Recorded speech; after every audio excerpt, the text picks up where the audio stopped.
telling him, I can't get used to this. You know, I've seen you a few times, I can't get used to it. Now you're tempting me to grow my beard again. we'll welcome you in that minute. Welcome, President, and we may all be seated.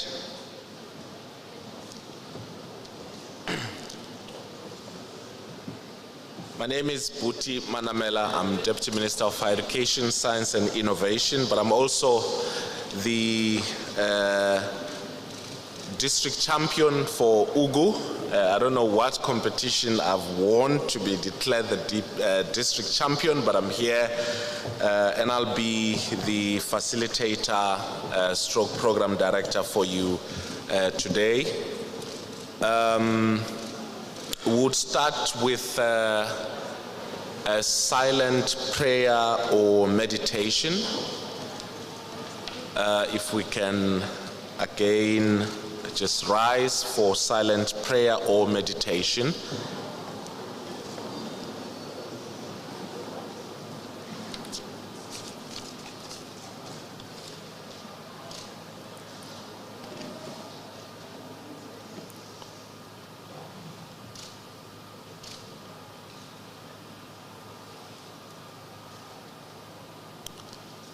Thank you.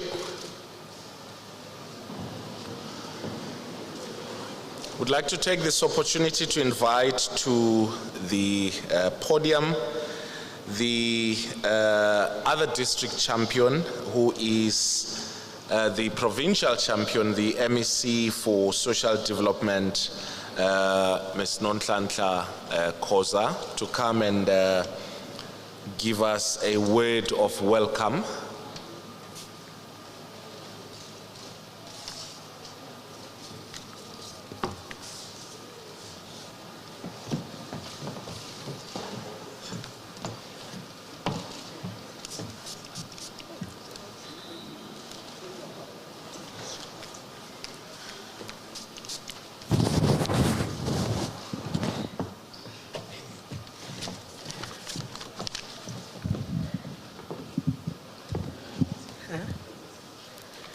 It's too high.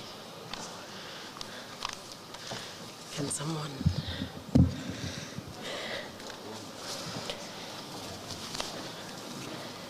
Thank you and greetings to yourself, Program Director. Greetings to the Honorable President of the Republic. Greetings to ministers present here. The Honorable Premiers from both provinces.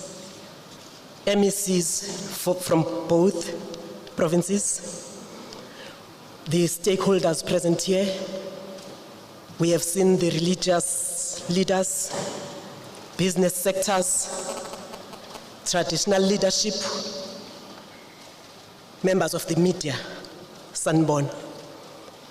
It is a great honor and pleasure for me to be part of this important gathering, where our government kickstarts the plan to change the life of the people for the better.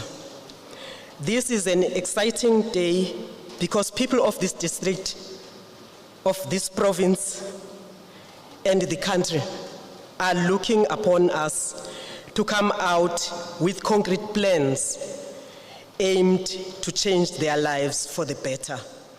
My responsibility is to welcome you to Ugu District, which is just your home.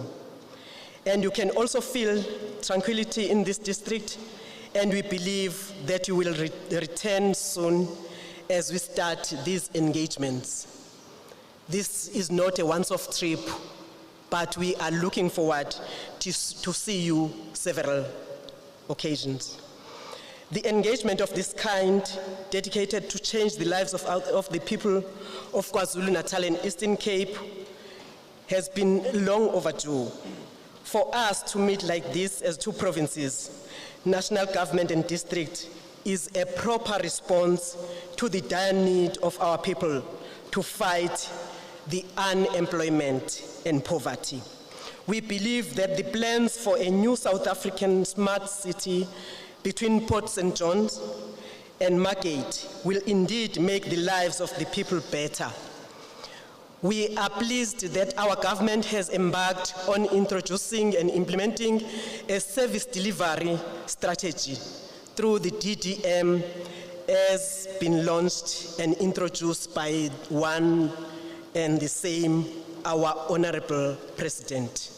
The inclusion of the local government in the plan is to ensure that the achievements of government goals to address apartheid spatial planning, which many of the country's major cities developed along racial lines.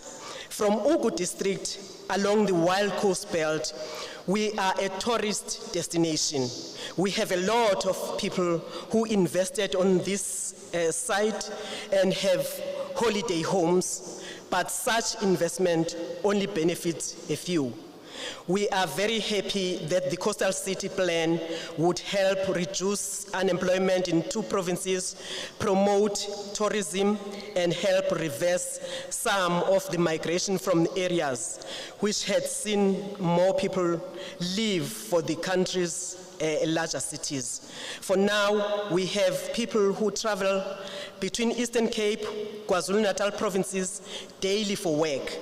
Our people from Winnie Madikizela Mandela local municipality, Rain Konyeni local municipality, Umzwabantu local municipality, Matatiel local municipality, Greater Kokstad, and Dr. Nkosazana Dlamini Zuma in municipality, in the borders of 2 provinces, have long working relationship.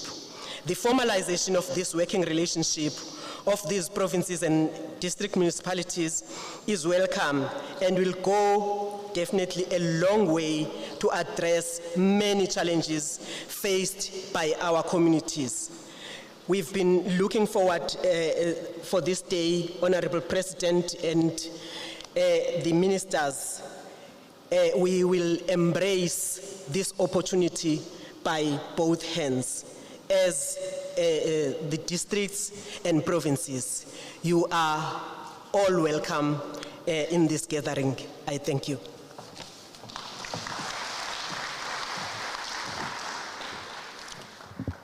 Thank you, MEC and co-champion.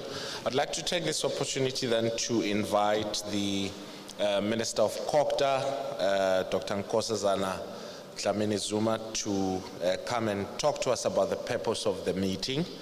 And immediately after that, we will have a 5-minute video which is part of her presentation.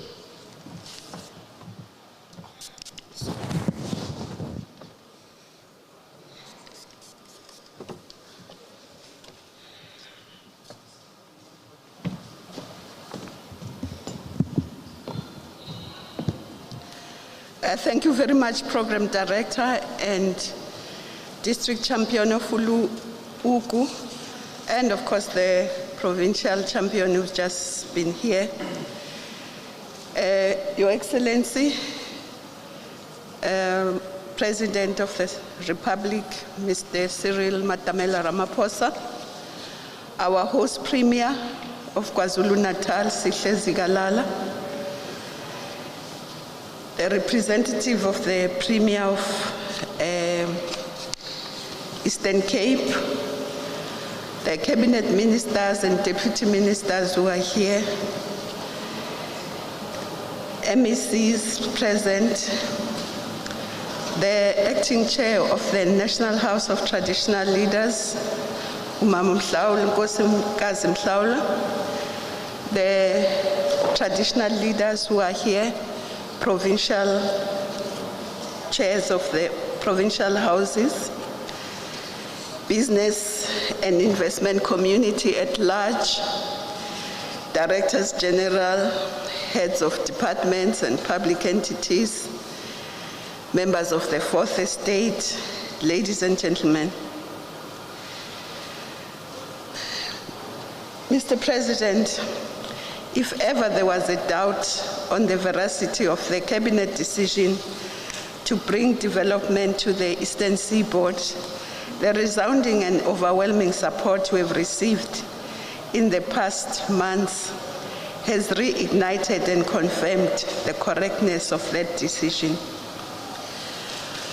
We've had consultations with various stakeholders, the kings of the area, Amakhosi, Izinkosi, business chambers, private sector, investors. They are all extremely keen to be part of your dream to build a new post-apartheid city from the ground up in the 120 kilometers coastal stretch between Port St. John's and Margate, with gateways between Kokstad and Bizana encompassing about 38,000 square kilometers. The abundance of potential in this area, where you have fertile lands, beautiful coastline, huge flora and fauna, very pleasant climatic conditions, youthful population. Majority of the people here are women, as elsewhere, and this area brings huge possibilities. Mr. President and colleagues, we'd like to really build a city here which is polycentric, which means it will start in different nodes, but eventually, hopefully, will coalesce into one city. This city, we would like to see a city that is safe for children and women. Because if it is safe for children and women, it means it will be safe for everyone. Would like to see a city where people do not travel and spend up to 1/3 of their income just going to work. We would like to see an integrated city. Would like to see cities that have a different spatial planning than those that we have now. We also like to see a city that does not sleep, a city that works all the time, a city whose economy grinds, the wheels grind all the time, and we'd like to see a city that is easy to travel in. But we'd like to see a city whose environment and people who live there become prosperous. We'd like to see a city that will ensure that the communities around are both sustainable, resilient, prosperous, connected, climate-smart communities. So we've been working with these stakeholders to get their ideas, to get ideas from everyone. But Mr. President, the people we have not gone to are the communities, because we didn't want to go to the communities with different voices. We wanted to go to the communities when we have consolidated and go there and speak in one voice, whether it's the kings, Amakhosi, whether it's the provincial, whether it's the local government, whether it's national departments, whether it's business. We all want to go to our communities, just speaking in one voice. So this is, yesterday, Mr. President, we met with traditional leaders and business, just as we have done this morning, meeting with traditional leaders, kings, the two kings, and the other traditional leaders in Nkosi. And we also met with business.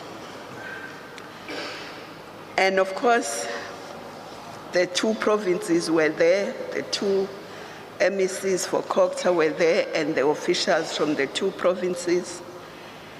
And there were a few things that they said we should say to you, Mr. President. One, the issue of skills revolution. The young people in these areas are not employed, are not in training, and are not in school. So the majority of them are at home. So they need to be skilled. And I'm happy that just immediately behind me is the Deputy Minister of Higher Education. So we have to work with the SETAs, we have to work with the FETs, we have to work with everyone, with the investors, with business, to ensure that these young people are skilled.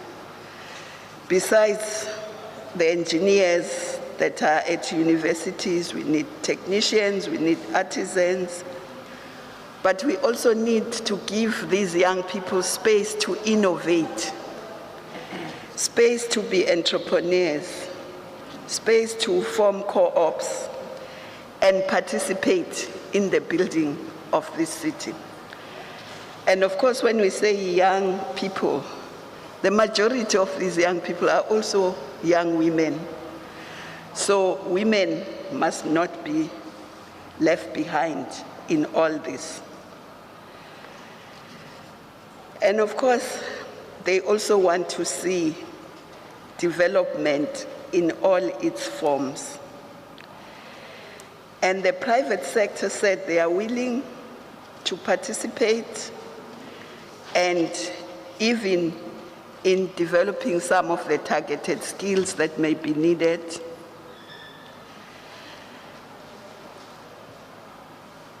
And they also said that they would like to emphasize that this area that we have chosen needs development like last year, because in their words, they said it looked like this area had been ring-fenced for no development. So they are very happy that now there is going to be development, and they want to participate, they want to bring their ideas. And of course, they were even more excited that we're doing this in the context of the district development model, because everyone will be there. The national departments will be there, as they are there in the steering committee of this. The provinces are going to be there. The local governments are going to be there. But more importantly, business is going to be there, the private sector, civil society, religious, all the stakeholders are going to be there because they are part of the district development model. The District Development Forum has all those elements. And so they are supportive, and you heard the traditional leaders this morning, so I won't go into that. They are also happy that the bridges are being built, but they also said, you know, they've been involved here in what they call the green gold, cannabis and hemp. So they would like to see it developed, processed into its various components, but they don't want to be left behind. They don't want now big people to come and start putting up factories and growing cannabis and leaving them behind. They want to be part of it. They want to be part of everything, but they asked us to say, can we just fix the road R61? So those are some of the areas that they touched on, but they also touched on the fact that this area is very rich in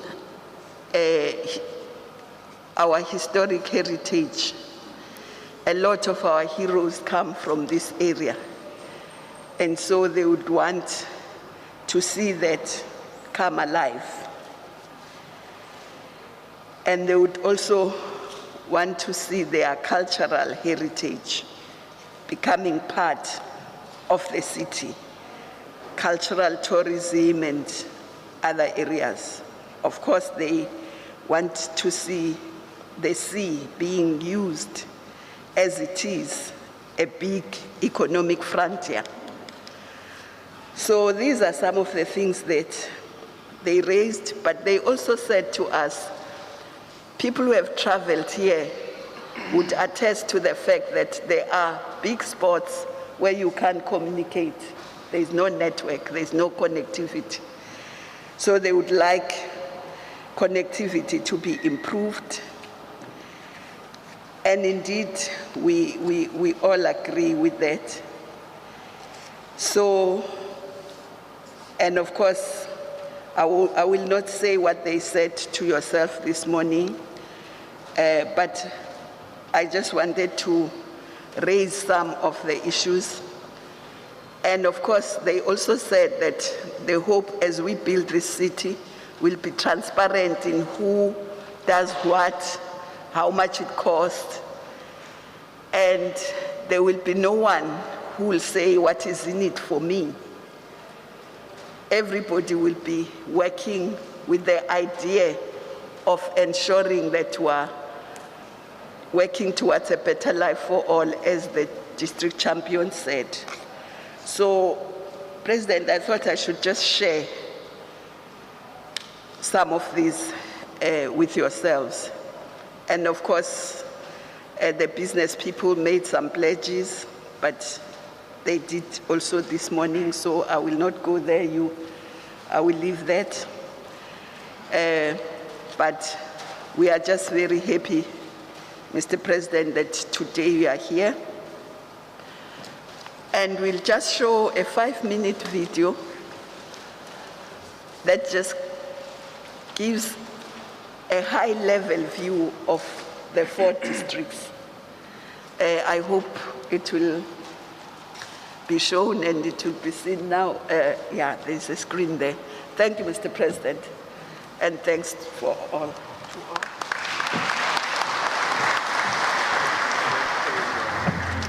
The time for a brand new city in a democratic South Africa is here.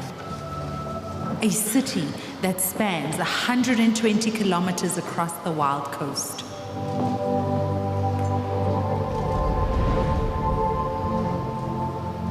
South Africa's eastern seaboard is 600 kilometers of the strands of the country's unique history, intricately woven with hope for a prosperous future. This tranquil land is home to the first encounters between the Amazulu, Amaxhosa, Portuguese, Dutch and the British. The unspoiled lands betray no hint of conflict that built this country, offering only unspoiled beaches, wild coastal lands, unmatched indigenous forests, hilly grasslands, and grand mountains. In the 18th century, the Amaxhosa in the area led minor cattle raids that escalated into 2 great conflicts known as the Xhosa War or the Cape Frontier Wars. And this spirit of struggle would last almost 100 years. This land is home to the Bondo revolts against oppressive colonial and apartheid laws designed to possess the best farmlands. Embraced by the warmth of the Indian Ocean, this land was once home and playground to some of Africa's greatest kings. This is the land which was protected by King Hintsa. This is the battlefield and productive capital of King Shaka Kasan's Akon. This is the site of Isvivan Skashaka. It is a land with rolling history, offering one King Matiwana a temporary home as he fled King Shaka and left his refuge with King Mushweshwe on the other side of Great Ukafamba. the barrier of spears. Today, the diverse marine environment of this land and sea is home to no less than 20 fish species, large numbers of dolphins and sardine shoals, sharks and shrimps, and is the home to Africa's own salmon, the Mozambique talip fish. Once the breadbasket of the Khoi, San, and Bantu tribes, it has some of Africa's best suitable land for growing crops and amazing tropical climatic conditions. It offers encounters with the Big Five, evergreen forests, rugged wilderness areas, and unmatched views of the southern slopes of the Drakensberg. All this making it the ideal scenery to support jobs, ecotourism, and recreation. It is South Africa's playground with tourists coming from all corners of the world to enjoy the abundant marine biology and oceans. It is also South Africa's factory and maritime capital. This is a land offering endless potential opportunity. This beautiful coastal stretch of land remains hugely underdeveloped. The 3.6 million daughters and sons who call the Eastern Seaboard home have been deprived of their livelihoods and futures.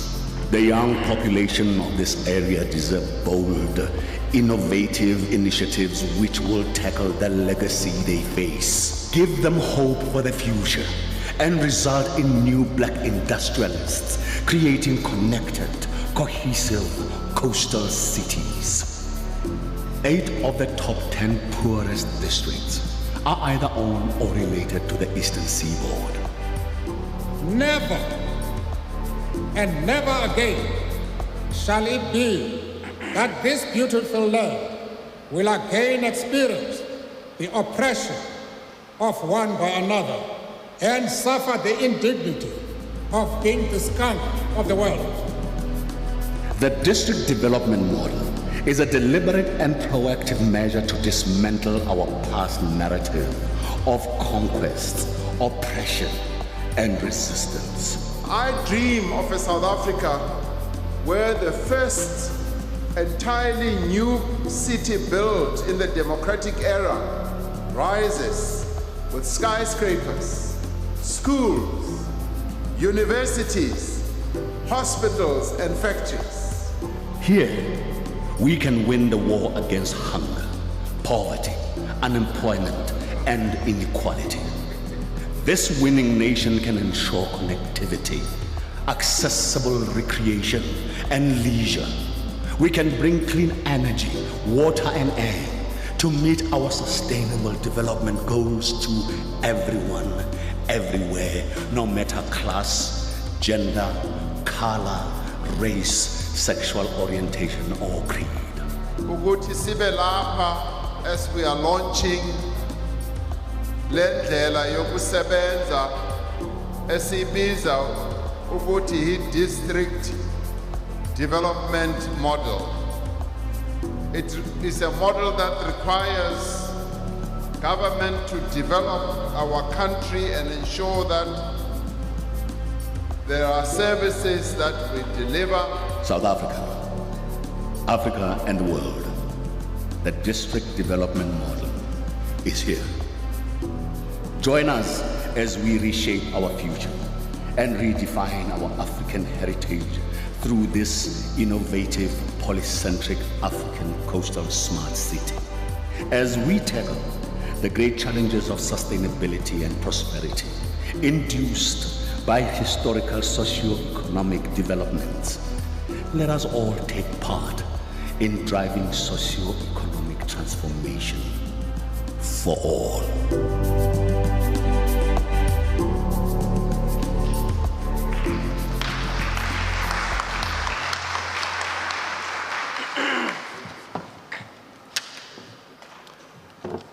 Thank you very much, Minister of COCTA. I would like to take this opportunity to invite the different stakeholders, particularly from business, starting with the Wild Coast Business Forum. It's Mr. Andile Nochwele. Nochwelele. Okay. Who will also be followed by Mr. Bonang Mohale from Business Unity South Africa, and also Mr. Gregory Mufokeng from the president of BBC. If we can start with the Wild Coast Business Forum.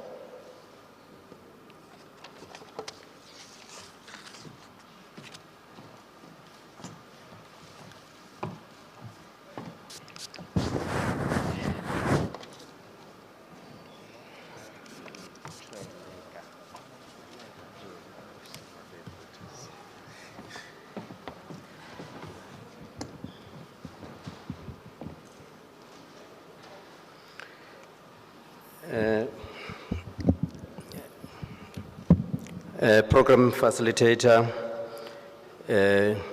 Bamanamela, Babu President wetu,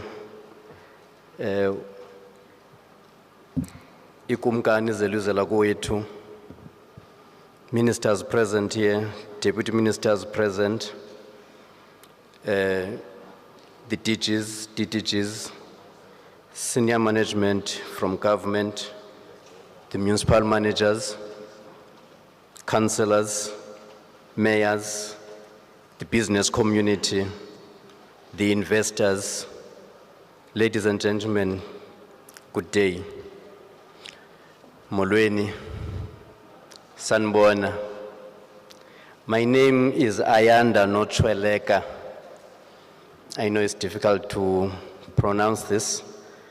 I am from Emampondweni. I'm a Pondo man. I happen to stay here in South Coast. I am from the Wild Coast Business Chamber, which is a chamber that covers the area of Winnie Madikizela Mandela, Inguza Hill, Port St. John's, which is the two districts, OR Tambo and Alfred Nzo. Today's engagement, it's a continuation of our engagement as business. We are not sitting here for the first time, Mr. President, as business.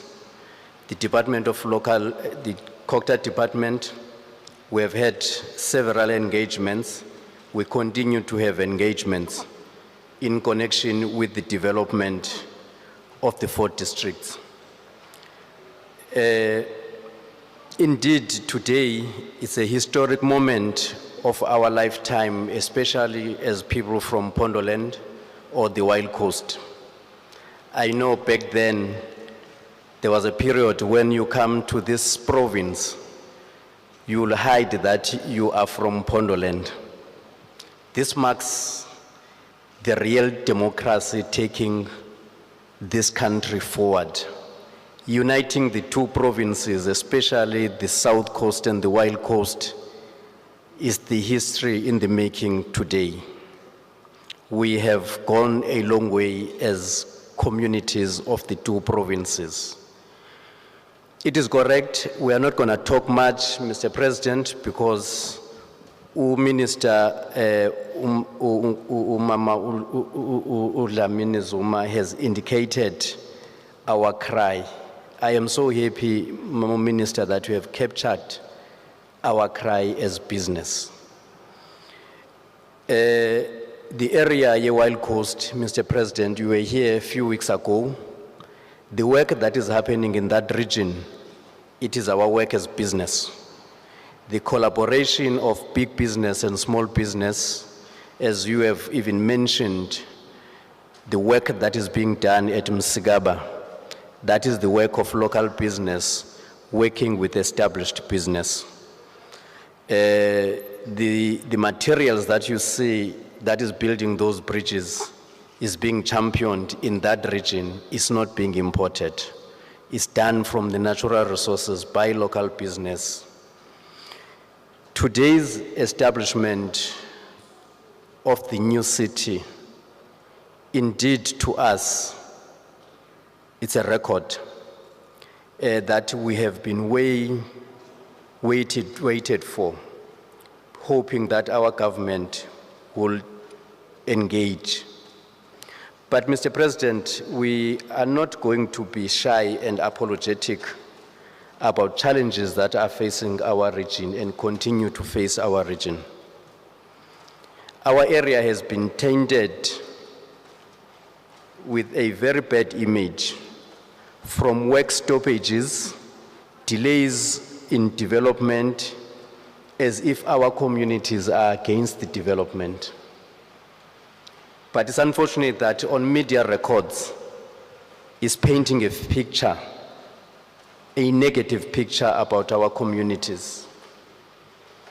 The stoppage of works, the delays in developments. If you can look at all the court cases that Sanral has got in court today of people opposing the development in Wild Coast, look at who is funding that deal. The delay of Kolobeni mining, our people, especially in Pondoland, have lost lives in the mines in Johannesburg. Who will reject an opportunity of that magnitude coming in, where people will be working from home? It is a dialogue that we believe that our government must start opening, because as the Minister has indicated, there are some people within our country that are very happy to see that area as wild, as underdeveloped as it is, because it is beneficiary to them. The illegal fishing activities that are happening there, the illegal mining of the same resources that we are saying they must be mined officially is continuing. And we are making a special call to say we are ready for the development as business. We want that land developed for the next generation. It is clear, Mr. President, that what is happening there is still the continuation of the previous government. Literally, if you cross Umtamvuna, get to Pondoland, we believe that was a way of distracting the ANC's activities during apartheid to make sure that people in that region remains underdeveloped. A stretch of almost 120 kilometers of seaboard, untouched. But Mr. President, you go in there today, there are people who are owning cottages right on the sea area of that area. Black African people who reside there are pushed away from developing in that space. But today, the biggest business people in Johannesburg, Gauteng, even here in KZN, they go with their 4x4s, they stay in those cottages. You'll find our kids chasing those 4x4 for sweets and everything else. The worst thing that you'll ever see in your life, especially in the government of today. We are making a special call to the Eastern Cape government as business to investigate why those people are there and how do they got into that space. We were saying, Mr. President, we are giving government 2 years to deal with that. Otherwise, there will be a day where we'll come in, collect those keys of those cottages, bring straight to your offices, because there is no way that our people can be pushed away from the real land, but certain people are benefiting there. You go to areas like Mtamvuna today and Kolobeni, there are houses built next to the rondavels of our poor families. That house gets locked for 12 months because it's a holiday home. But the house, the head of that family becomes the security of that household. We cannot carry on with this type of operation during our lifetime. There are areas, Mr. President, that we want to indicate to you, because that piece of land, or most of the pieces of land that we're talking about, is state land, is communal land. There's very little of private land that is involved there, which means that those pieces of land is owned by the state, is owned by the community. We are appealing for a fast-tracked way of making land available for businesses, because the approach that you follow of community resolutions is the best approach. But it's taking too long, Mr. President. If you want a piece of land, 1 hectare to get, especially in the Eastern Cape, it goes from province to national. We have a queue of people that wants to do business waiting for resolution and leases from the Rural Development Department. Knowing very well that the land is in the hands of the kings, we are happy, Mr. President, that we have had that meeting today. We are Africans, we are black people, we believe in traditional leadership. But we are making a special call. Please capacitate our traditional leaders. There is no way that you expect Inkosi Agwamadiba to engage in business dealings. I'm just making an example, where even if you go to the chief's house, you get into the rondavel, into that kitchen, there's not even an office. How are we going to do business with such structures going forward? This is a very serious call that we are making. Also, Mr. President, we are saying we are in support of this development. We will champion it, we will stand behind it, but we are making an advice. The first step that we are calling for is the issue of consultation, Mr. President. Our people needs to be consulted, needs to be given the vision. Because if you've got the imagination, I've seen the video there, Omama Betu with logs and everything else, that's the nature of our community. Going forward, those ladies that you see there, maybe 80% of them have never been even to Port Shepstone just to see certain types of development. Now we need to invest in capacitating our communities, consult them, make them understand what the development means to you. Because we are from an era where we're fighting, protecting our land against the old system. But the current system now needs to go back and educate our people what it means to have land developed. We are also calling for participation, Mr. President. Our people must participate, must be given an opportunity to participate in these developments. This top-down approach is what makes things fall flat in these regions. Because if the investor is coming, make community to participate, whether in a form of equity or in a form of ownership. This thing of saying we are involved, renting blacks and all that, we have passed that stage now. We really need meaningful engagement and involvement of our communities. Lastly, Mr. President, it is clear that one thing that we want to make sure, we've got investors that we want to take through the road. The R61 road from Port Edward, we are not even asking now, Mr. President. We are saying we went out during elections, we fixed potholes as business. But if you drive through that road, there is no investor that will even have a hope right from Port Edward to Port St. John's. That is a clear issue that, for example, R61 from Market to Port Edward is maintained by Sandral. It's under construction now. You go to R61 today, you can't even navigate your way out. We are saying, please, this is the first point when we are launching the smart city to take care of. Thank you very much. We are behind you. We'll soldier on with you. Thank you.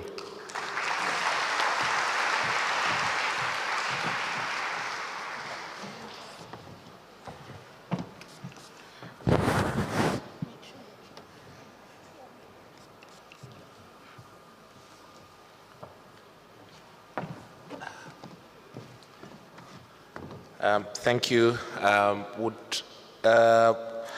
Mr. Bonang Mohale is not here, and we do not have a representative from Busa, so we will invite Mr. Gregory Mufokeng from BBC. 5 minutes.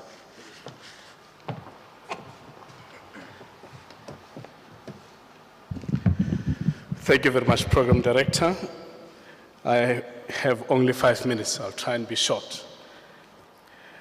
To the President of the Republic, President Cyril Ramaphosa, the ministers who are here in our midst, traditional leaders in our midst, the Premier of KZN, Mhlomphei Sihle-Zikalala, Deputy Ministers in our midst, MECs and DGs, colleagues, guests, a very good afternoon to you.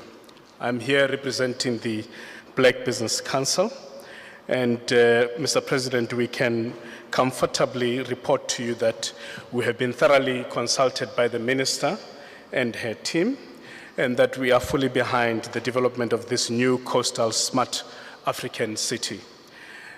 In short, as the BBC, we have a variety of stakeholders that fall under our banner, and most of those will be made available. This is a commitment, Mr. President, that we've made to the Minister and the team, that we will be making these resources available to assist the team within the department that is driving this program.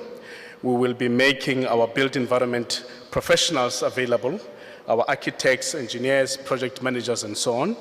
They will be at the disposal of the department to assist with the planning. We also have made a commitment that we will work together with the department and the team to mobilize investments for this project.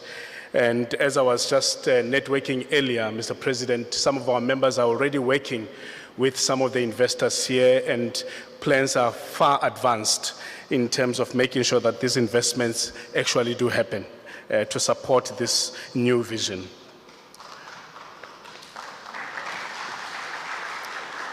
We will be making available also our resources in terms of the legal services. We have, as the Black Business Council, lawyers that fall under the Black Lawyers Association, the Black Conveyors Associations, as well as our professionals in the financial services space that fall under an organization that is our member called APSIP.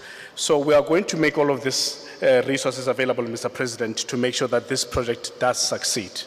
Further, we want to also say that we are fully behind the district development model as championed by COCTA.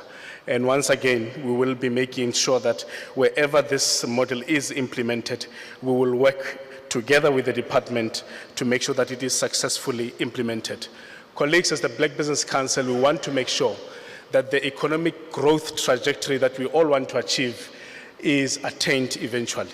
And we want to make sure that as it is attained, transformation accompanies that economic growth. So whatever happens, President, we want to make sure that Black business people are also empowered in this journey of economic growth. So we want to make sure that all of those who think that transformation is no longer a priority of government, we want them to think again, because we are here as the Black Business Council, and we want to make sure that the ownership of this economy reflects the demographics of this country. In the last minute that I have, President, we just want to also make a plea. We know that you did raise this matter in one of your sonas. The work stoppages are still a problem. We will want to, Mr. President, as you sit with your cabinet, to again emphasize this issue that we need our police to act, especially where our sites are being hijacked and our contractors and professionals are threatened with their lives. We want the police to be active and to make sure that those people who are stopping development are dealt with harshly by the law. And we are not saying that development and construction must not include locals. There must be local beneficiation. There must be contractors from localities that are employed. People that must work in these projects must be prioritized, firstly from the local areas. So here we are talking about those people that have made it their business to stop projects, President. Some of them don't even want to work, President. They just want money. They put guns on the table and they just want money without doing any effort. So we'll appreciate it if this issue, Mr. President, can once again be given a priority. Lastly, we obviously need an ESCOM that works, Mr. President, to give us electricity to power our economy. As the Black Business Council, we've made our intentions very clear in terms of working with government to make sure that we fix ESCOM. You have a letter in front of you in your office, President. Please reply to our letter. We are ready to work together with your office. Thank you very much.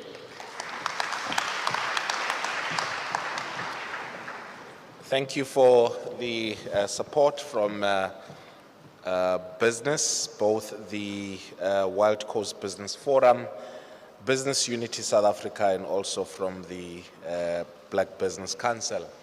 Mr. President, this project has also been benefited a lot from the dedication and commitment from the premiers of the two provinces who joined us in long meetings that were convened into the late hours of the evening. So I would like to invite both the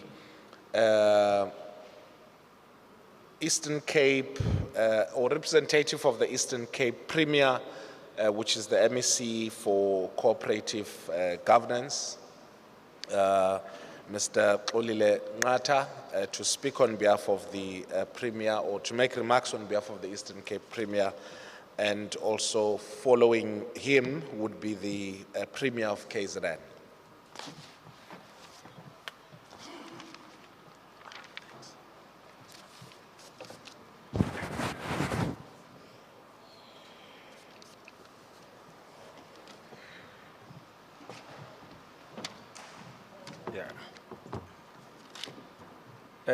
Thank you, Deputy Minister, Program Director, Honorable President, Honorable Ministers, Deputy Ministers, Honorable Premier Zigalala, the Acting Chair of the National House of Traditional Leaders, Uma Mumhlauli, the Chair of the OR Tambo Local House of Traditional Leaders, Utatu Kwadiso, government officials from all spheres of government,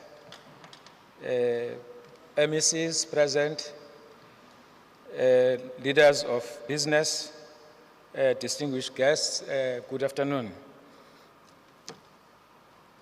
Honorable Chair, as I stand here, I'm together with a delegation of traditional leaders, Honorable President, and senior government officials from the province, mandated by the Premier to represent and demonstrate the provincial commitment into the project and our deepest appreciation for the leadership you are giving and the leadership we enjoy under Honorable Minister Nkosazana Dlamini Zuma. Siyabulela. And divakele ndisithi Mongameli lamathuba anqabile lokuthetha phambi komongameli. So ndathetha phambi kwakho ngoku being given this task. From the perspective of the province,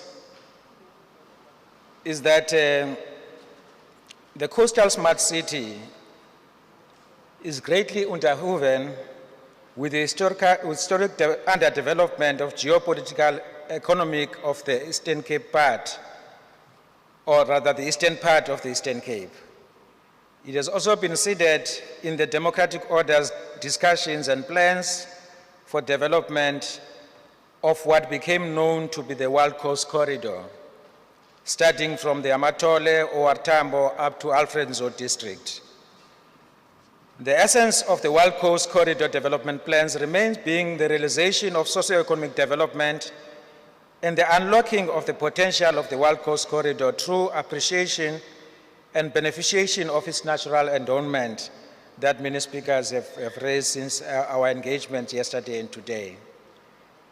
The ideas of Wild Coast Spatial Development Initiative, conceptualized in the 1990s, are now getting traction in the 6th term of administration through the district development model and the coastal smart city concept. And the coastal smart city is an enhancing and giving meaning to an urbanization process that could continue without plans and guidance as people proceed on their own to occupy land parcels in the coastal areas which they believe to have great potential. And therefore it is critical steps that we're taking now is taking place in that context of land invasions, because we have been unable to work together in an integrated and coordinated way to lead these kind of plans. we want to argue as a province that all investments in the 21st century must appreciate our newer vulnerabilities of climate change, which are real. And therefore, issues of environmental sustainability, especially digital transformation, are quite very critical under these conditions.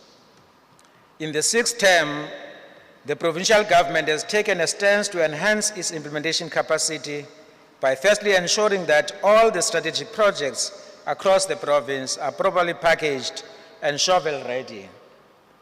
In this regard, the province utilizes its local capacity in the Kucha Development Corporation and has entered into partnership with the Infrastructure South Africa in the Presidents to ensure projects receive the required funding. And the Eastern Cape Seaboard development is the first of its kind in our country, and some of it may seem impossible to achieve. And a great legend of our province, country, Africa, and the world, namely Dr. Nelson Mandela, once said, I quote, "It always seems impossible until it is done," close quote. So this is the attitude we are adopting as a province as we become part of this important effort for our province. That is why we have begun, Honorable President, to put together artistic impressions of this vision so that we can make it sellable, market to investors. We can make it as a basis to motivate our efforts.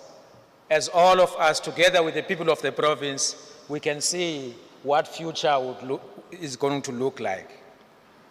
So the draft concept for the Eastern Cape Seaboard development launches itself from a number of provincial development documents: the Eastern Cape Provincial Development Plan, the Eastern Cape Provincial Infrastructure Plan, and the Eastern Cape Spatial Development Framework.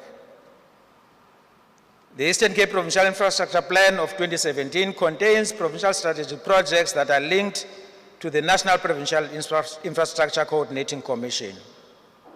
What is worth noting, Honorable President, is that the provincial strategic projects are part of those in the targeted stretch, have a direct relationship with projects that are in other areas outside the seaboard, and such is articulated in our Eastern Cape Economic Development Strategy as spokes and hubs representing leakages. One of the among other critical issues we would like to lift in this message, one of them is funding. That the coastal smart city development would require prioritized and protected funding against the fiscal volatilities, and in this regard, we would want to argue that National Treasurer must be brought into the coastal smart city project teams.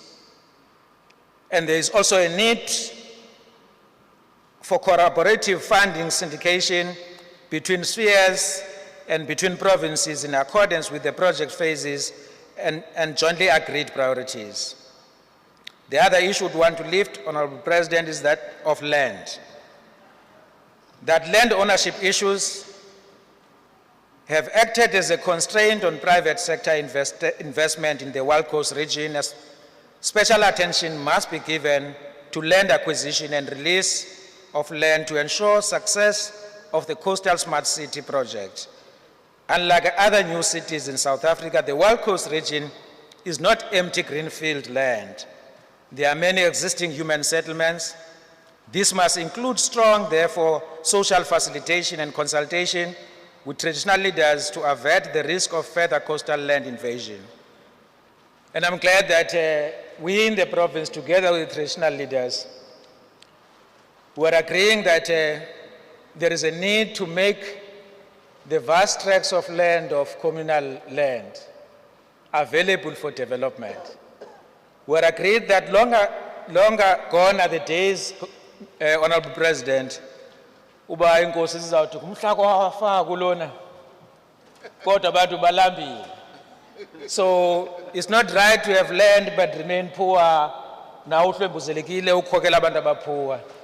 Now siyavumelana ke nenkosi phaya ubana sawusebenzisa lo mhlaba for uphuhlisa ingozi uphuhlisa abantu bazo no buy a stake to any other development, so that instead of being employees in any development, they become shareholders.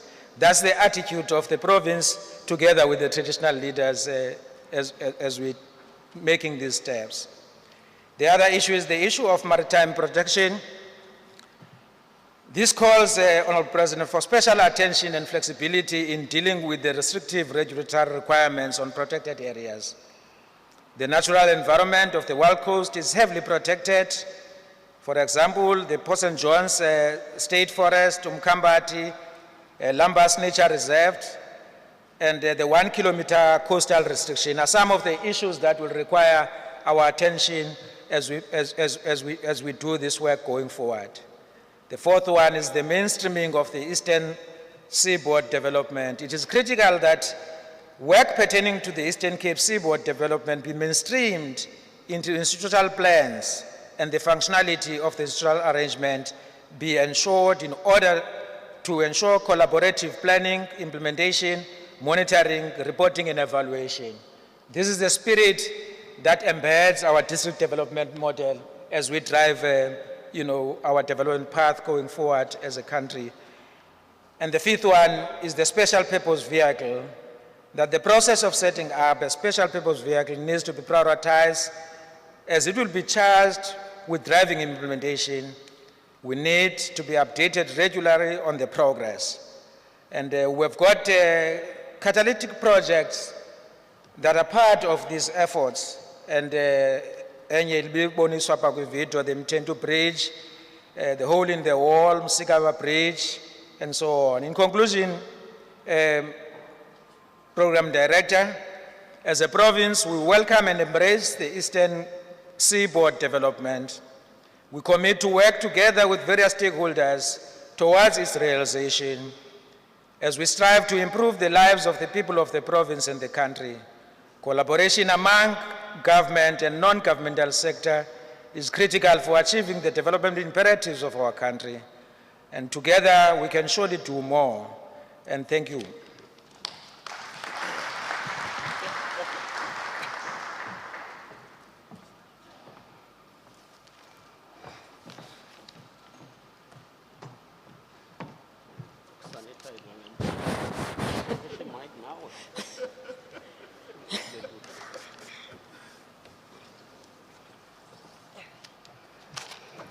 Thanks for sanitizing. It's not easy to share the mic with Manamela. Program Director, Deputy Minister of Higher Education, Mr. Manamela, His Excellency, the President of our Republic, President Cyril Matamela Ramaphosa, the Minister of Culture, Dr. Nkosazana Dlamini Zuma, who have steered this ship till this far. The Minister in the Presidency, Minister Kungubele, all ministers who are present here today, Inkosi Mhlawuli, MECs who are here, MEC Ngata from Eastern Cape, and other MECs as well as MECs from KwaZulu-Natal and in this district were represented by MEC for Social Development, MEC Koza, who is MEC Champion. All stakeholders who are here from the business sector, NGOs, our traditional leaders, Director Generals, organized business and potential investors, colleagues from the media, fellow compatriots and all. We stand here on behalf of the provincial government of KwaZulu-Natal to pledge and affirm our commitment to support the Eastern Seaboard development and the smart coastal African city. As the province of KwaZulu-Natal, we've made our detailed submission pertaining to the projects that are ensuing in Ugu district as well as Herigwala district. We're grateful of the work that have been done by Minister Dlamini Zuma and Your Excellency, Mr. President, were indeed fulfilling the important commitment you made during the State of the Nation address when you articulated the goal of building a post-apartheid cities. Therefore, today's unveiling of the Eastern Seaboard Development and the Smart Coastal African City goes to heart of the message that working together, we can build the South Africa of our dreams. We wish to convey our deepest sense of gratitude to the President and the Minister of COGTA for the work they have been doing to get all parties on board to lend a hand in reimagining and building integrated human-centered settlement, including ensuring that the poor are not left behind in this development. We wish to pay particular tribute to our traditional leaders that are part of the process and for their enthusiastic response to this groundbreaking initiative. To the business community, our message is one: KwaZulu-Natal and South Africa is open for business. So come build with us and reap the returns of your investment while improving the life of our people through skills and creation of jobs. From Coffee Bay to Kosi Bay, the Eastern Seaboard development will positively impact the lives of our people, which include Ugu District, Herigwala, Alfred Nzo, and O.R. Tambo. A number of poorest people of our country are found here in this district. These are districts that are immigrant sending areas which compel many people to go to bigger cities in search of work and other opportunities. This development, therefore, will go a long way in strengthening bonds that already exist between the people of Eastern Cape and KwaZulu-Natal. It will make us realize the vision of a truly united, non-racial, non-sexist, equal and prosperous society. It will put to an end and defeat the apartheid boundaries that were put in place to perpetuate a strategy of divide and rule. We're pleased that this is one project of the 6th administration which from conceptualization to delivery will be implemented through the district development model. We are certainly building together from planning phase to ensure that we plan together, we implement together, and we attain the delivery together. The implementation of the DDM will ensure that government departments from national and provincial level put together all resources and work to support the district plan in the implementation. We are also aware that DDM prioritizes social partnerships and collaboration with communities in addressing service delivery backlog. In this regard, the DDM in these 2 districts of KwaZulu-Natal will help us to unlock investment in sectors such as mining, agriculture, tourism, and infrastructure development. We salute the district municipalities for having already completed their district profiles, submitted them to the National Department of COGTA, and those profiles are now used as the baseline for the development of this Eastern Seaboard development. We believe that the Eastern Seaboard development and the envisaged smart city will be in a league of its own. It will draw on the beauty and resources of the taking KwaZulu-Natal and Eastern Cape. It is widely known that the people of South Coast believe that God actually lives here because of the beauty of this place. It is also on the Eastern Seaboard development where we will be able to turn into economic opportunities the stories and the historical legacy and heritage associated with our natural endowment like Inguza Hill, Mlengana Rock, Hole in the Wall, and our battle sites and many others.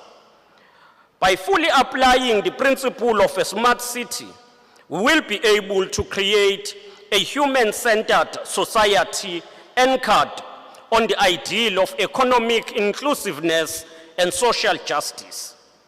With the rising threat of climate change, we must aim to build sustainable communities by deploying technologies that do not harm the environment. In a decade or so, we must be able to look back and say we indeed succeeded to pilot a post-apartheid smart coastal city or cities whose economies and administration is driven by innovation, entrepreneurship, and productivity.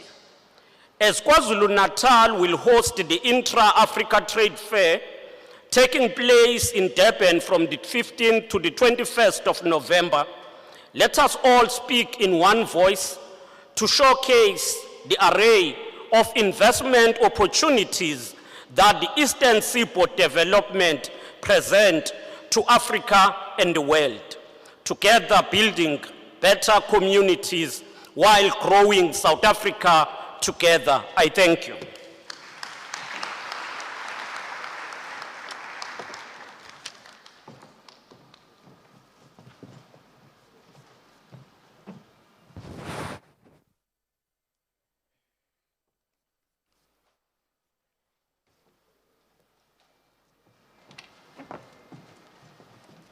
Thank you,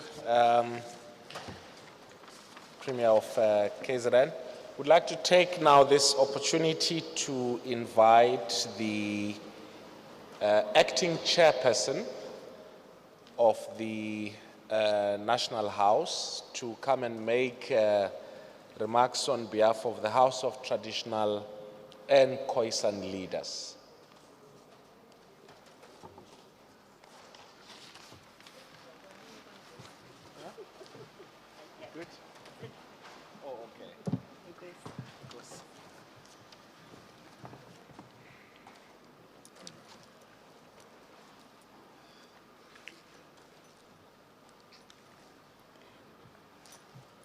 Manibulele kumbhexeshi wenkqubo okwayi-champion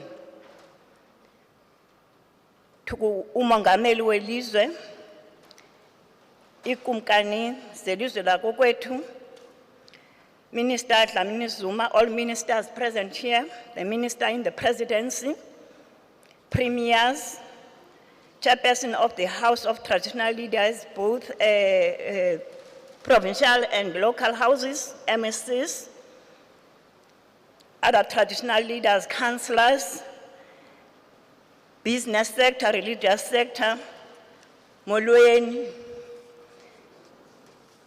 Akuvunywane khapha xa kubuliswa na molweni. Mongameli welizwe simi apha okokuqala ndisitsho sithi asimanga kumnandi apha e-Eastern Cape. Sima kukubuhlungu. Sikuthe kwabulawa umntana oyintombazana uZenande Manqola. Wabulawa ngesihluku. Apho ke ngoku sizawubuza into yokuba ngaba basithetha nge-development. Sizawukwazi ukuthetha ngayo i-development kusabulawa abantwana nomama apha eMzantsi Afrika. Wanga umoya wakhe ungaphumla ngoxolo. Mr. President, I am pleased to report to you that a number of ministers have embraced the Invest Rural program strategy. Mandibulise ngelithi izani sakhe. Ndiqale ngokuthi congratulations kuni nonke kwimibutho ibithesa kuvotwa elizweni. And I remember very well the comments from IEC when they were looking at the numbers of the political organizations. They said, looking at these numbers, we may have a lot of people who are not satisfied. But khange kuliwe apha emva kokuba kuphunywe results. That shows maturity ezingqondweni zethu nokukhula kwedemocracy yethu kulizwe lethu. Siyabulela mongameli. Ukuya phambili singabambana ke. We are meeting here as 3 spheres of government with partners. First, to take stock of the progress made in respect of Eastern Seaboard development, which is also known as African Coastal Smart City.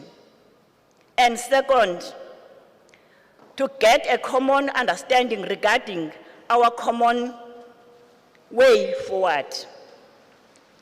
The Eastern Cape, the Eastern Seaboard Development Program is a noble initiative aimed at bringing development in the identification and identified 4 districts in the provinces of Eastern Cape and KZN, which are amongst the poorest in the country.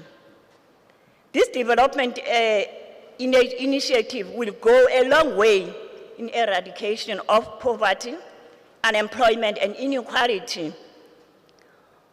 all of which are results of notorious apartheid system. The gains of this development will be greatly improve the lives of our people in rural areas, many of whom are under the jurisdiction of Amakhosi. Mr. President, preliminary engagements have taken place among the role players. That includes targeted areas of Siki, Port St. John's, Margate, Ugu, and Mount Olive, as has been alluded by the business sector, or also the premiers and the representatives of premiers here. A lot of engagement has taken place. These were largely planning meetings and informative sessions to give effect to the implementation of this massive project that is aimed at eradicating poverty. Further engagements and consultations are still to take place, as Minister Dlamini Zuma has indicated, that we said as traditional leaders we need more engagements. But what we do appreciate is that from national perspective, we got the information which was coming from local, which is very key, because now Tina Sefumana into sayixoxiwe, rather than getting a top-down approach. Everything has been discussed at ezantsi, but no premier namakhosi ezantsi. Yes, akuthi Tina said it discussiwe, and we're happy to discuss and agree on some of these issues because it has been discussed by local people. But we still more to get more discussions with Abantu for them to own the project. Yesterday, further engagement of this program took place among political leaders, traditional leaders at all spheres, with the business communities and possible investors. It was heartening to note that the great attendance and participation during the engagement. Amakhosi unequivocally pledge our full support to the initiative, which is complementary to our Invest Rural strategy. So remember, Mongameli, we presented to you the Invest Rural strategy, which is led by Amakhosi, which is focusing on the development of rural areas. Now we'll be linking it with this initiative. Mr. President, you would remember that during the debate speech, we did, the late Nkosi Mahlangu talked about this strategy. Traditional leaders indeed have an important role to play in the development of this initiative, as we know that our role is to advise the government. We are here to advise you as government, as traditional leaders, as much as we know that our main mandate, according to the Constitution of South Africa, is the preservation of culture and customs, but also to advise government is our role. Also, looking at our Section 20 of our Act, we are also open to departments to come to work with us. We are open, waiting for you at all departments. Cultural tourism and ICT development are among the programs that will bring vast difference to our rural communities, give our beautiful topography and interest by people from overseas to invest in our country. As traditional leaders, we have faith and confidence in our government's commitment to involve traditional leaders in this development initiative. This morning, you met with our kings. I'm sure you got all the information or what input from our kings.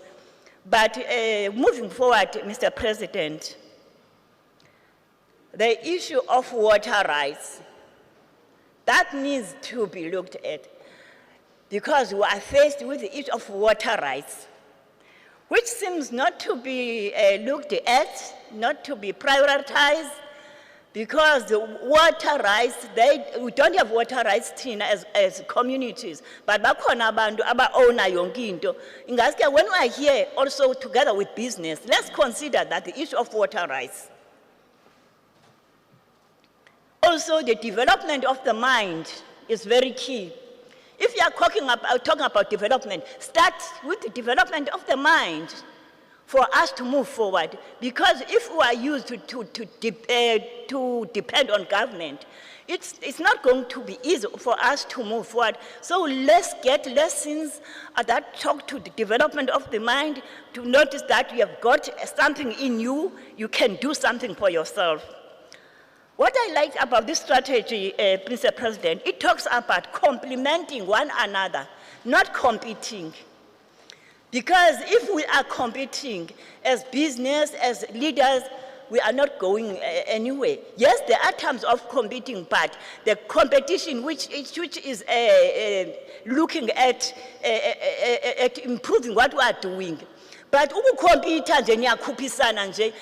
that is not correct, because now we are talking about this chain. This chain needs complementing of one another, so that if you are talking about this business, that this business must be complementing one another. We also learn by mistakes. Let's agree, we learn by mistakes. Let's not do the same mistakes. And let's make the environment conducive to whatever we would like to do. If you have got high crime rate, that environment is not conducive for business. So let's make the environment conducive. Minister have talked about issues of skills. I will also plead with a business sector. We have got children who are there in universities. Sometimes they struggle to get experience at work, because they have to practice what they are taught there, but they struggle, they move around, not getting support from business to make them practice what they are doing there. We agreed to give land for development, but Mr. President, let's not only focus on this 13%, masingaqhathwa. U-87% mayimove naye simbone u-87%, because now i-focus iba lapha kulo mhlaba umncinci. Then we are moving away from discussing the actual elephant here in the house. That is 87%. Thina sibubukhosi sithe nazi millions siyazinikezela zomhlaba for agrarian revolution. But u-87% lo ukobani? Let's talk about 87% when we are talking about these projects. In closing, Mongameli, we need to check on the areas now we're talking about. I can't live here not talk about women issues. I'm not elected here kuzohombisa structures obukhosi. So I'm here to represent also women, to advise Amakhosi on issues of women. So assist us also as women, support us as women from government, sonke nisichase Mongameli, ke sive kuthiwa nansi into i-champion, e-championa into ye-gender based violence, sibe ngutata, sive champion, sithi nakutata uya-championa apha. Because azasive nendoda ukuthi uyagxothwa etywaleni ukuba ithi iphethe kakuba abafazi. Asiva kuthulekile nje ezweni, ingathi akwenzeki into. Make sibone begxothwa ukuthi ugxothiwe lapha kwaSeti kule ndawo bekukuyo kwathiwa makaphume. We can't keep quiet sibulawe ezweni. Namakhosi asiwayekanga uyayazi nanku Nkosi uGwadiso sithetha nabo ngu-chairperson we-local house yase-OR Thamba apho kuthwala kwabantwana kukho siyathetha nabo sithi makhosi angeke abenu abantwana bathwala. Why kuzothwala abantwana babantu abaphuwa? Khona kuzothini xa kuzothethwa nge-Alzheimer? Why i-Alzheimer ilinkwa nokuthakatha? I-Alzheimer and akulinkwa nabantu namaqhekhehlekazi abantu abanezinto. It's linked with abantu abaphuwa again. How can we continue oppressing abantu abaphuwa? Because when growing old, ingqondo iyaphazamiseka. Can we talk about that? Let's take that also to be curriculum into Alzheimer also. We can't stay like that, Mongameli. Asingeke sithethe ngale development here if abantu ababhinqile basaphatheke kakubi. Izani sakhe ukuze ilizwe lethu ibe lilizwe liphuhlileyo. Enkosi Mongameli.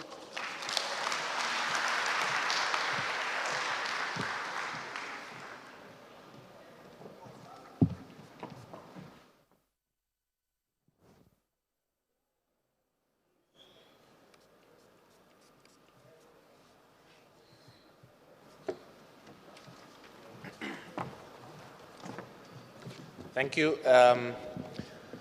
That moment we've been waiting for the President to speak to us. So I would like to take this opportunity to invite the Minister in the Presidency, Mr. Mondli Gungubele, to come and introduce the President.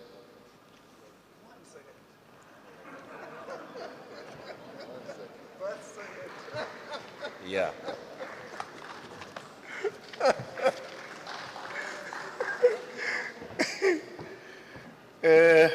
Program Director,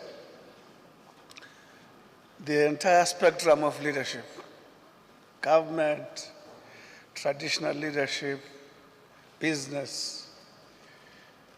Your Excellency, Mama, mine is just leg stretching. That's what I'm called here to do. But in a second, just to say, we are on a journey to ease of doing business through smart cities, seamlessness, seamless transport, seamless everything, seamless plans, seamless whatever, cross-government. We cannot fail. That's why we are happy that Mam Nkosazana is championing this, because a task in her head is a task with one option: implementation. If you remember the medicine and related substances, remember the anti-tobacco campaign, you remember the turnaround of Home Affairs. So this task of Smart City is in the right hands. So all I've been asked to do is to say to you, yesterday, having listened to a former shop steward presenting MTPPS, a former general secretary of a trade union, doing all those things, demand for shares going up, bond yields going down, the rand getting better. I've got an opportunity again to summon another general secretary of a trade union, probably a former shop steward, a grounded opponent of social injustice, a servant of the people, to address you. Madam.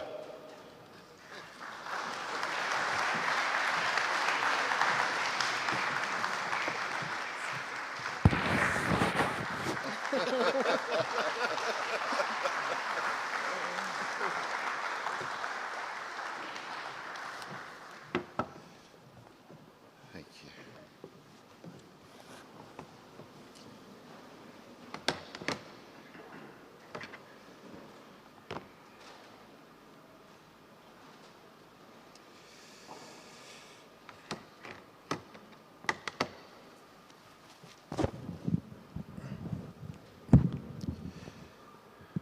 Thank you, Program Director.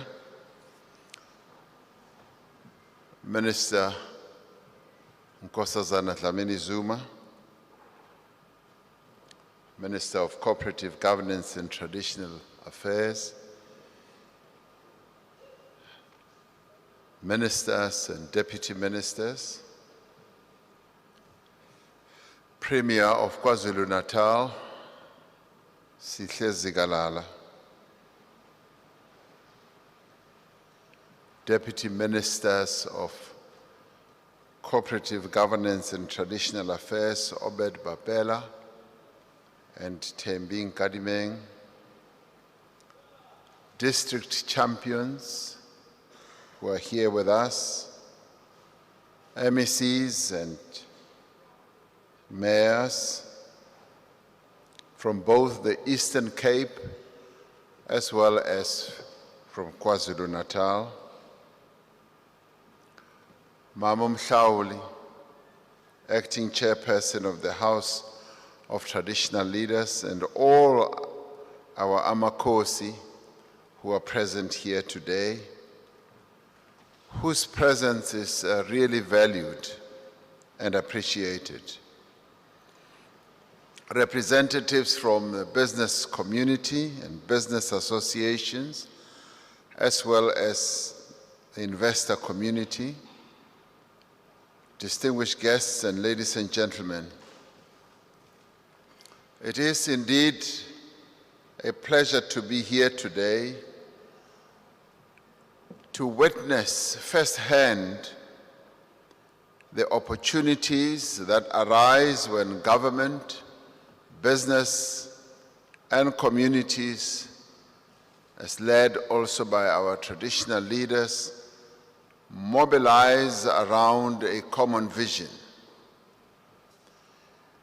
In the case of the Eastern Seaboard development, this is a broad and multifaceted vision,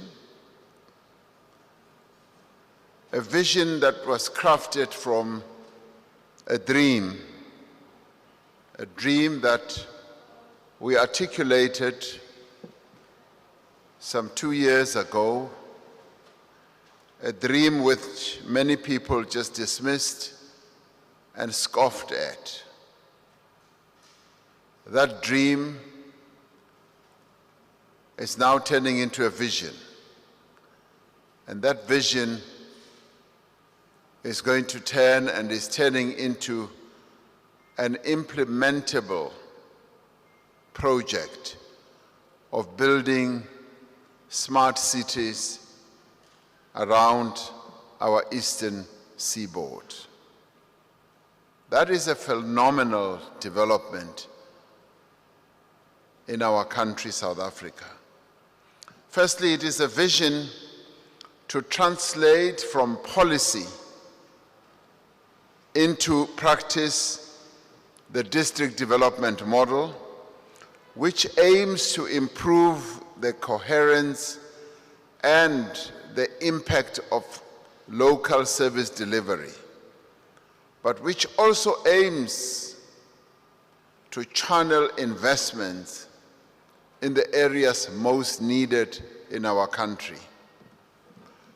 Secondly, it is a vision to overcome the legacy of apartheid special planning, which continues in many ways to limit the economic opportunities of many millions of South Africans.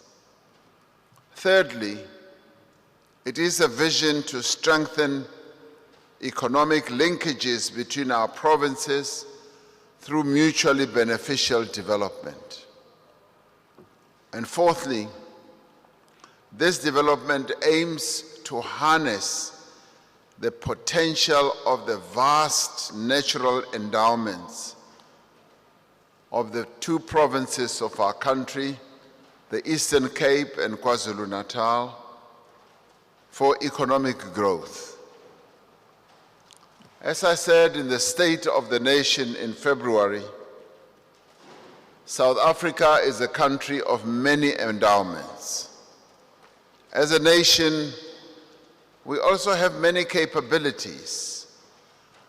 We have enormous strengths and attributes that we can and must draw on as we rebuild and transform our society.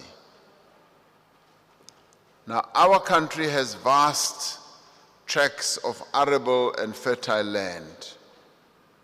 We have abundant sunshine and temperate weather. And some say possibly the best weather in the world. We have the coastline stretching some 2,800 kilometers from east to west, touching two oceans, the Indian Ocean and the Atlantic Ocean. It's a coastline teeming with marine resources of enormous proportions.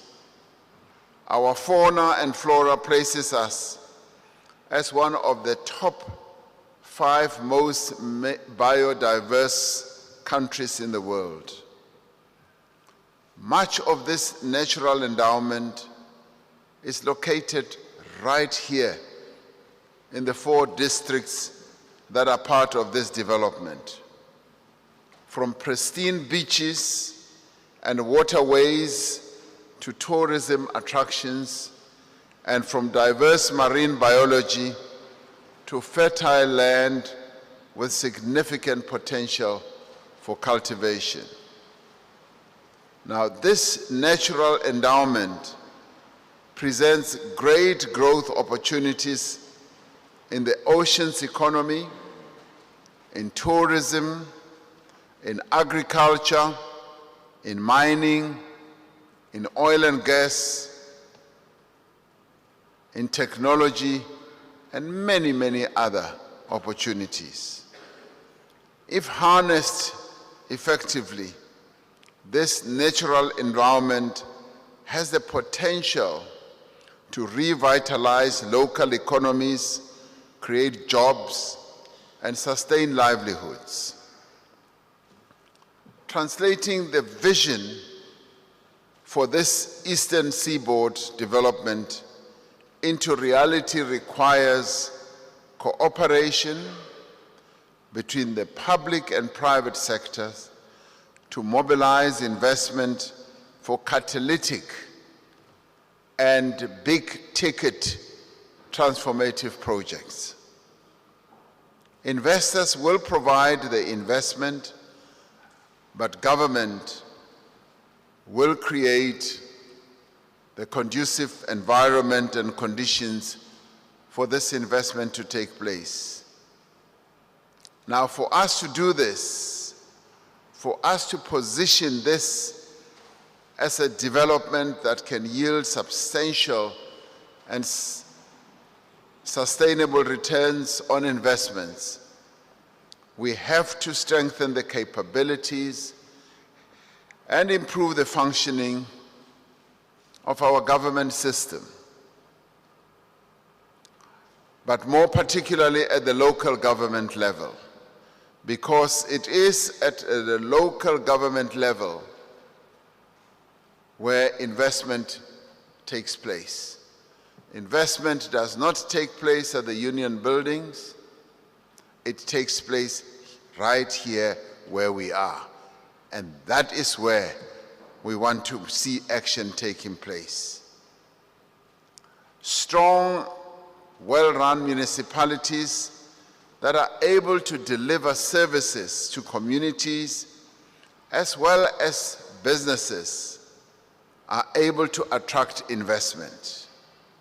Conversely, poorly run and badly administered municipalities deter investment. They just chase business and investment away. So we want municipalities that are hungry for investment, that are keen to see investment taking place so that we can develop our people and our areas. The recent local government elections have provided a clear direction on what the citizens of our country want. It is critical that we now focus all our energies on addressing the many service delivery concerns of our people and also of businesses who rely on the provision of these services to run their operations. Businesses who want properly maintained roads. Businesses do not want roads that are littered with potholes. Businesses want all the roads, including the R61, to be well-constructed roads.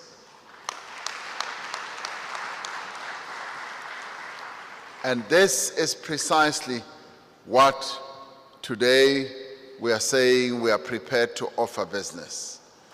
The district development model puts local government at the center of our country's growth and development. It is a model that is aimed at promoting better intergovernmental coordination, better intergovernmental planning, and also better budgeting and implementation.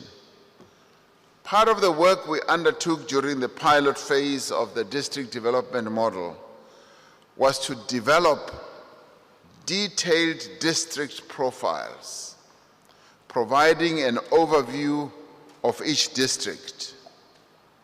Now, these profiles covered demographics, socio-economic challenges such as crime, unemployment, poverty and inequality, as well as education levels of our people who live in those districts.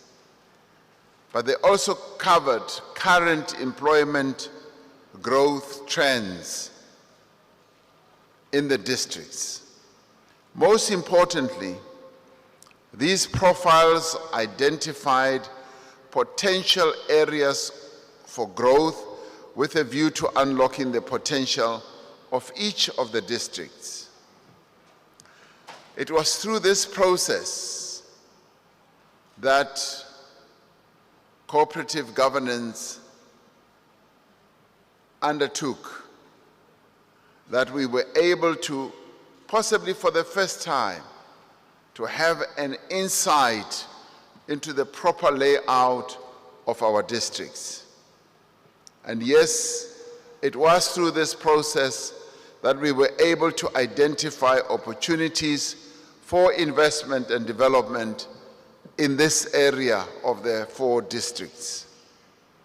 The district development model calls on government, it calls on traditional leaders, on business, on investors, on donors, civil society, and social partners, as well as communities, to contribute to a common plan for growth and development.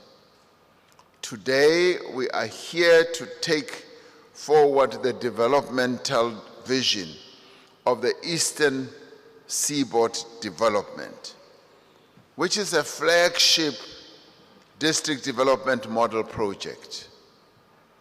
It is a flagship project because it is large in scale, extensive in the area that it covers, and quite intensive in what needs to be done.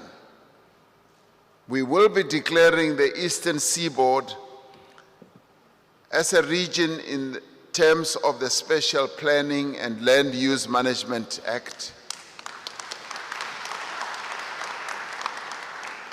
Now, having moved from that dream to crafting this vision, we are now moving forward to really conceptualizing what needs to be done. But we are underpinning it by demonstrating our preparedness at government level to get this project moving, and it shall move. This project shall move. Now, this act is an important tool to achieve spatial transformation by establishing the principles, the norms, and the standards for integrated spatial planning and land use management. One of the traditional leaders that we saw this morning confessed that when we initially introduced this Spluma Act, many people did not understand it. And it was when they gave it deeper consideration that they started to realize the impact that it is going to have. Some people feared that it was going to take their powers away. And yet, in fact, this act is going to add to the powers that people have. It is going to enhance the management of our lands. The Eastern Seaboard Project is aimed at connecting the villages, the towns, and the cities in the Wild Coast Corridor, which comprises unique ecological zones and tourism routes with provincial, national, as well as continental economies through the transportation infrastructure and information technology. Now, through this, you may just think that we are looking just as this area. We are already transcending beyond just this Eastern Seaboard. We're even going continental. We're even going international by virtue of the investors who are also interested in this Eastern Seaboard. So we're just not local. Sesihambela phezulu. That's where we are now. The development is along a 120-kilometer coastline stretch between Margate and Port St. John's, with supporting gateways between Kokstad and Bizana. It is never simply enough to undo the effects of the past. We have to raise our gaze. We have to look beyond the horizon, and we have to embrace the future. And that is the importance of dreams. You begin to dream even about what you have not yet seen. It was Madiba who said, "It all seems impossible, hugely impossible, until it is done." And this is the impossible that is going to be done. It is going to happen. In this case, we are embracing the future, a future that started from a dream into a vision, into a clear concept, into a project. We are embracing that future through development, but a development that is smart, a development that is environmentally sustainable, and that embraces also the fourth industrial revolution. One should listen to what the investors that we are lining up are saying. They are already looking at this great endowment that we have, this Eastern Seaboard, and are already talking about technologies of the future, hydrogen, greening the economy in this area. Those are the types of opportunities that they are already beginning to talk about. We are certain that this development will contribute towards the creation of new regional nodes that will attract investment into the area and create jobs and other opportunities as well for our people here. Just 2 months ago, I visited another significant development along this coastline, the N2 Wild Coast Road project. On that occasion, I said that government, business, and communities need to work together in the cause of development, and that large-scale economic projects must have a real and tangible benefit to local communities, but that they should also have another important component of demonstrating that all these role players can work together in a collaborative manner, find a way of addressing challenges and problems on an ongoing basis, so that we can showcase to the world what the true DNA of South Africa is. Being able to build a compact, being able to have consensus, and being able to work together. It has been greatly encouraging to see, even as this project is in its formative stages, beginning to evolve. It's been encouraging to see that a consultation process has started. It has started at a number of levels, and it is going to deepen at community level as well. It is pleasing to hear the key role players, business, being so enthusiastic about this program, government leaders being so enthusiastic, our traditional leaders in the form of our kings, as well as Amakosi Etu, being so enthusiastic, and community leaders and many other people who are also professionals, and business associations. It is pleasing to hear this happening at this early stage of this program. But it is also pleasing to hear people talk about, yes, the benefit that will flow to the communities around here. Economic development that does not prioritize the needs of the community is unsustainable. With the support of everyone, especially our investors, we will be able to create favorable conditions for growing businesses, for providing a comfortable living environment for families, for developing rural areas and promoting good governance. As government, we are working to encourage investment in this area by packaging existing infrastructure projects portfolios and presenting a credible project pipeline with the detail needed for investors to make informed investment decisions. Through the district development model, we will ensure that there is better alignment of government structures to facilitate the planning, the issuing of permits, and various other approvals that are required.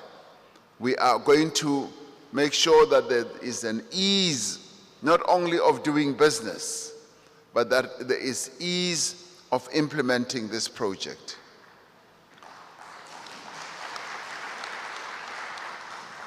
Now, obviously, we will do so without cutting corners or sacrificing safety and quality, but we will do so by ensuring that the time frames are adhered to, that the tendency that we might have in government of elongating processes of giving approvals is cut down quite substantially, so that the project must go on, because the project is aimed at addressing the needs of our people. I know that sometimes when approvals have to be given, there's a tendency, a lackadaisical tendency, of sitting on applications and getting people to sign and fill in thousands and thousands of forms. Now, that really, if we really want economic development, we must cut out that chaff. We must make sure that things happen. Because it quite often discourages investors. It makes investors become discouraged and they walk away. Now, I want investors to stay here. I don't want any way to stay in my way of getting investors to stay here. Please, get out of the way. Investors must stay here. So, we will be moving quite in a determined way to make sure that we cut down unnecessary bureaucratic clutter. That we cut, and those people who have made it their lifelong duty just to delay things, we say we will get you out of the way. We want things to be done. So that is why earlier when I talked to the investors, I said to them, there will be challenges, but we want you to come and talk to us about those challenges. Don't just turn away and say it is not doable, it's impossible. Because we are serious about making sure that South Africa becomes an investment destination. We are serious about removing red tape. What we want to do is to take out red tape and lay out the red carpet so that investors come here.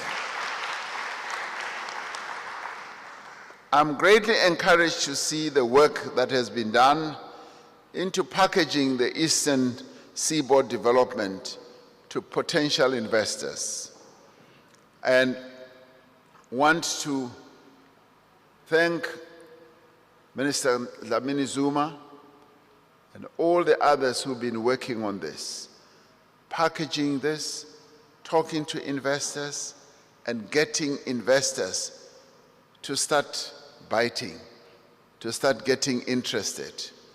And we are now packaging it so well that yes, this project has the support from the President as well as the government of the Republic of South Africa. I want you to know that.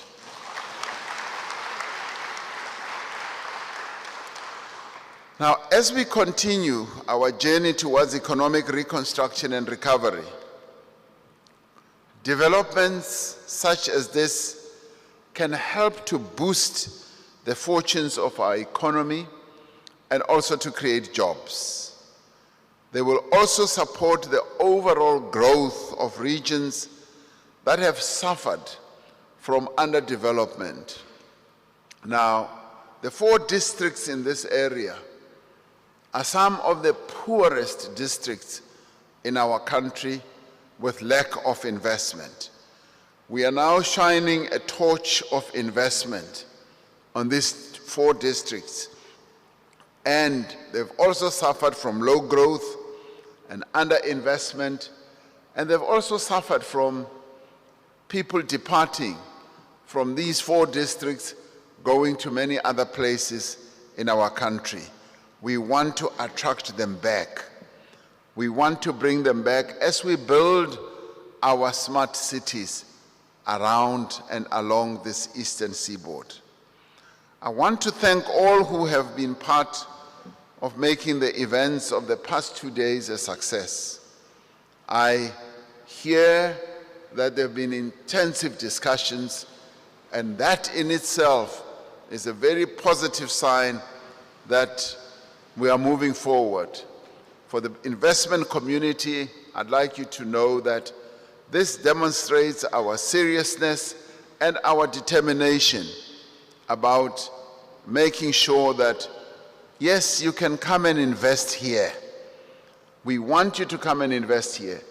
But more than that, we want you to come and make money here and make lots of money. Because when you make lots of money, we will get lots of taxes. We will get lots of jobs as well. So we don't want to be shy about that. We want you to come because you're coming here as investors. And as we lay out the red carpet for you, it's a great benefit for us. It is our collective wish that what has been showcased will inspire confidence and result in the investment that our people seek and our country needs.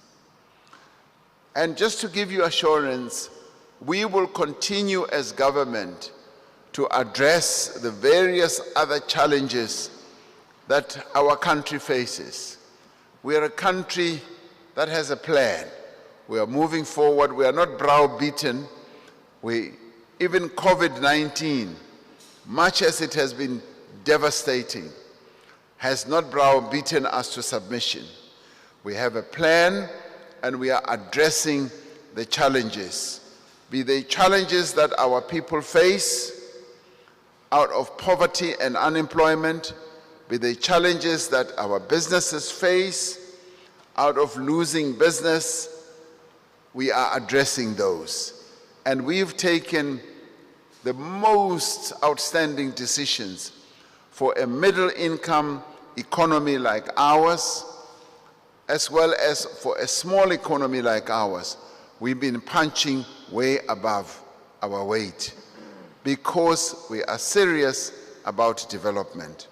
And in this case as well, we're also addressing the health challenges. And there are murmurings that we could be facing a 4th wave. These are murmurings that we've been hearing, and some of our medical scientists are beginning to be concerned about that. With that in mind, it is for that reason that we are encouraging South Africans to be vaccinated in their large numbers. Because when we are vaccinated, the protection against getting infected and also getting seriously ill is there.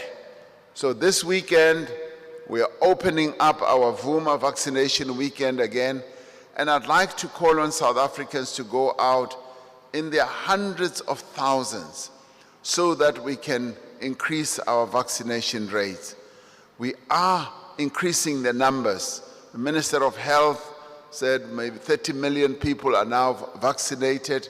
We need to increase that number. And this weekend, we want to see more and more of our people vaccinating so that we can defend ourselves.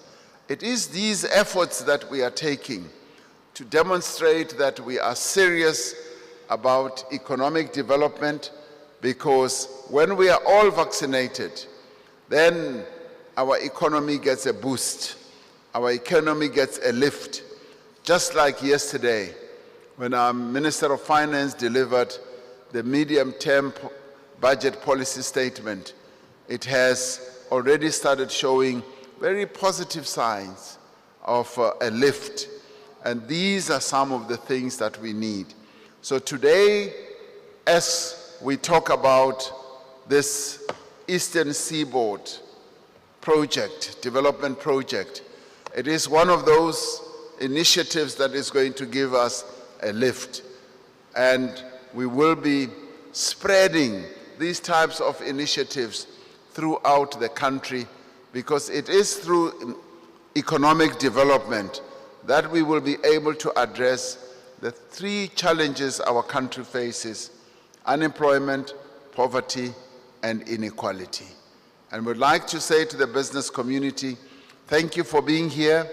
Thank you for participating in what we've been doing over the past 3 days. We really value your partnership and your participation. We want to promise you that we will not let you down. We want you to be here. Thank you very much.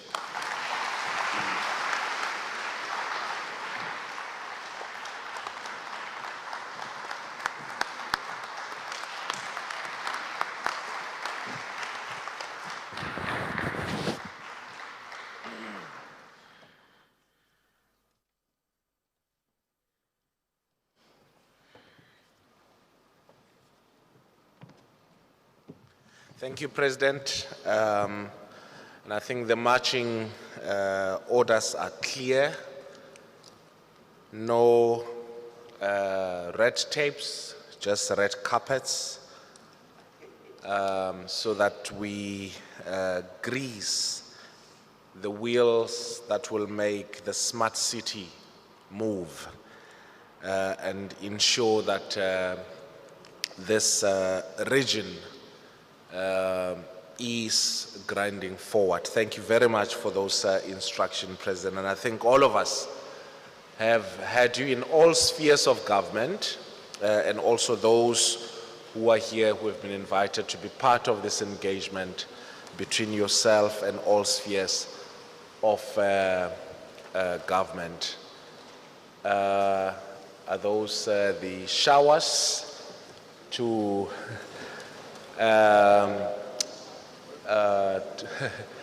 to basically, I think, a cherry on top for the President's message. And that brings us to the end of this engagement. Would really want to thank, firstly and most importantly, the Ministry, in particular the Minister of Cooperative Governance and Traditional Affairs, for having led us up to this far and beyond, to all the other government departments at a national level who've contributed from the onset in the success of and the realization of this vision and dream, to also the provincial government as led by the premiers, both premiers of the Eastern Cape and of KZN, but also those who play their role in the district and local municipalities who were quite instrumental. Some of them are probably uncertain,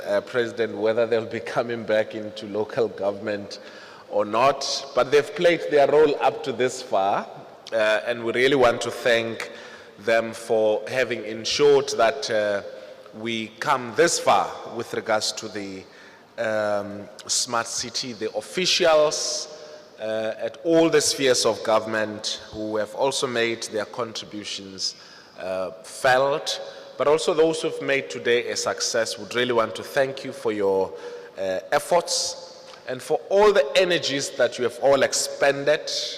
Lunch will be served here for everybody else, and those who are in the gymnasium in the morning, lunch will be served there. So a big round of applause for all of us who've made today a success, and thank you very much.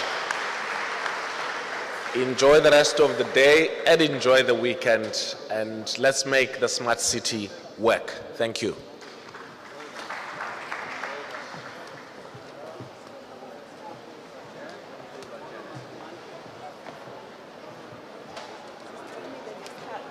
Yeah, right on the dot.